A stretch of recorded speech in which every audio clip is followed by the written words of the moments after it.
2024 অর্থবর্ষের budget পেশ করল রাজ্য সরকার।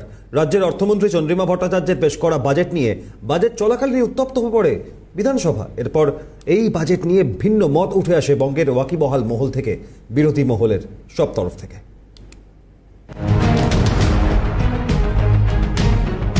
2024 অর্থবর্ষের বাজেট পেশ হলো।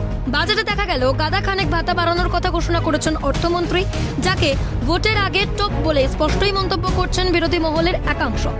রাজ্যের পেশ করা বাজেটে দেখা গেল এদিক ওদিক সেদিক শুধু ভাতার অঙ্কই বাড়ল খানিক, কিন্তু সাধারণের যে গোড়ার সমস্যাগুলো সেদিকে কোনো নজর বাজেটে রাজ্য সরকার দেয়নি বলেই মনে করছে বঙ্গের ওয়াকিবহাল মহল। স্থায়ী কর্মসংস্থান, শিল্পক্ষেত্রে উন্নতি, বেকারত্বের হার কমানোর দিকে খেয়াল রাজ্যের অর্থমন্ত্রীর বা রাজ্য সরকারের কতটা, এ নিয়েই এবার ভিন্ন মত উঠে এলো। এ প্রসঙ্গে পরম্পরা আয়ুর্বেদের কর্ণধার দেবব্রত সেন জানান, ব্যক্তিগতভাবে আমি মনে করি প্রত্যেকের ক্ষেত্রে কর্মসংস্থানের প্রয়োজন। ভাতা কখনো কোনো সমাধান হতে পারে না। সব মিলিয়ে রাজ্যের পেশ করা বাজেট নিয়ে আশাবাদী বলেই মত প্রকাশ করলেন দেবব্রত সেন। অ্যাকচুয়ালি মনে করি যে ভাতা কোনো কিছু সলিউশন নয়, সমাধান নয়।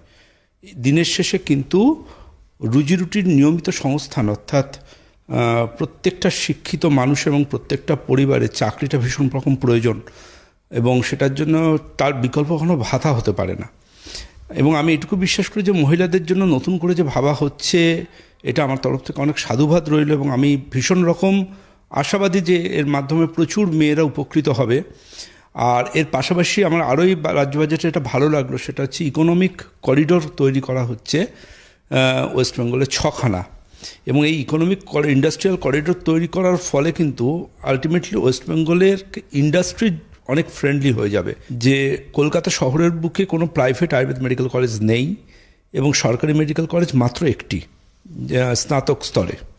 সুতরাং আমরা এটাকে এক্সপেকটেশন থাকে যে আয়ুর্বেদ নিয়ে যখন যে গোটা পৃথিবীতে একটা নতুন সাড়া আসছে, এবং ফার্স্ট লাইন অফ ট্রিটমেন্টে আয়ুর্বেদকে নিয়ে আসা হচ্ছে, সেখানে আয়ুর্বেদের সৃষ্টির অন্যতম জায়গা কিন্তু আমাদের এই পশ্চিমবাংলা।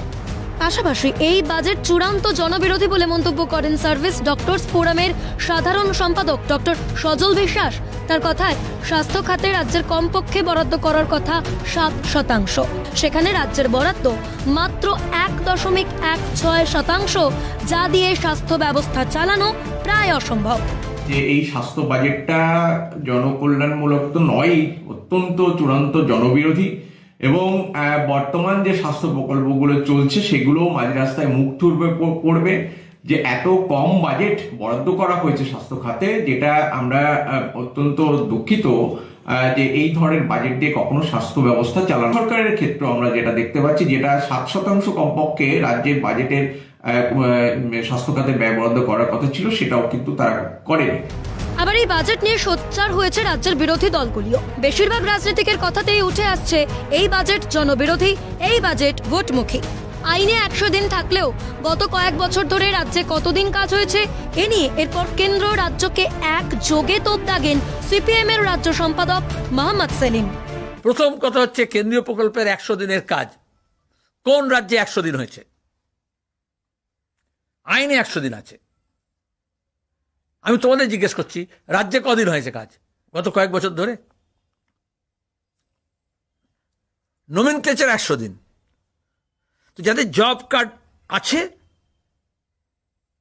তার মধ্যে আধার লিঙ্কের নাম করে কেন্দ্র এবং রাজ্যের এই নাটকের খেসারত দিতে হচ্ছে একটা বড় অংশকে। ভুয়ো আছে, কিন্তু অপরাধীকে ধরছে না তো, এখানে আশপাশ দিয়ে যাচ্ছে। এরা যে কদিন, এক বছরে 27 দিন থেকে 37 দিন, তো সেটা আগে 100 দিন করুক।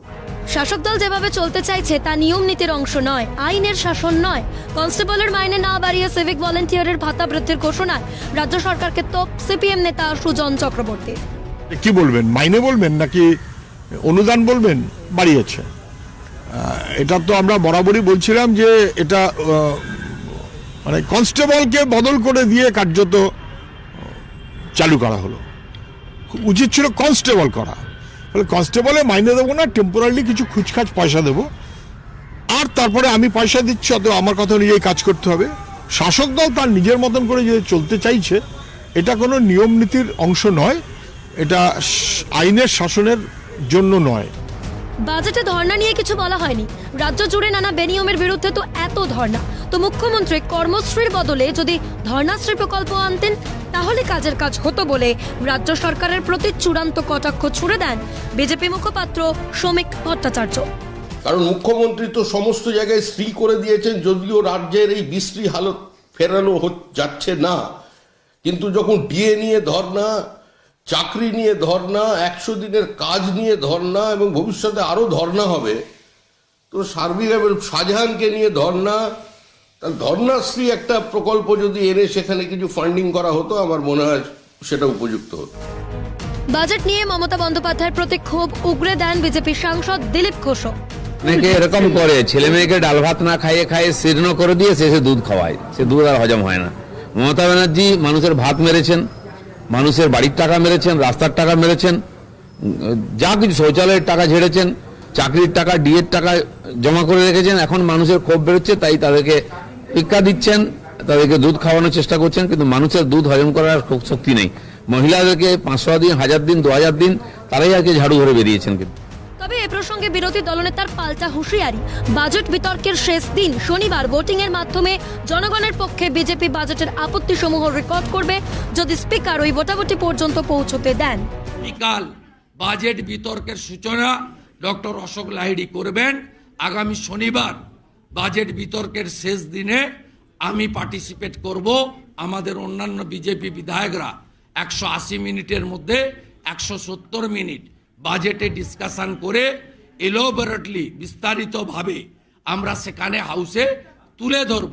সাথে সাথে মনোজ টিগ্গার নেতৃত্বে আমাদের বিধায়করা প্রত্যেকটি ডিপার্টমেন্টের এগেনস্টে কাট মোশন জমা দেবে এবং আমরা ভয়েস ভোটে নয়, আমরা ভোটিংয়ের মাধ্যমে শনিবারে বাজেটের বিরুদ্ধে জনগণের পক্ষে একমাত্র বিরোধী দল নো সেটিং অপোজিশন বিজেপি, আমাদের যে আপত্তি আমরা রেকর্ড করানোর চেষ্টা করব যদি স্পিকার ভোটাভুটি পর্যন্ত যান। সব মিলিয়ে রাজ্যের বাজেটে যে একেবারেই খুশি নয় বিরোধী মহল তা স্পষ্ট। এরই সঙ্গে লোকসভা নির্বাচনের সম্মুখ সমর যে এই বাজেট পেশ থেকেই সূচনা হয়ে গেল তা বলার অপেক্ষা রাখে না। ক্যালকাটা নিউজ।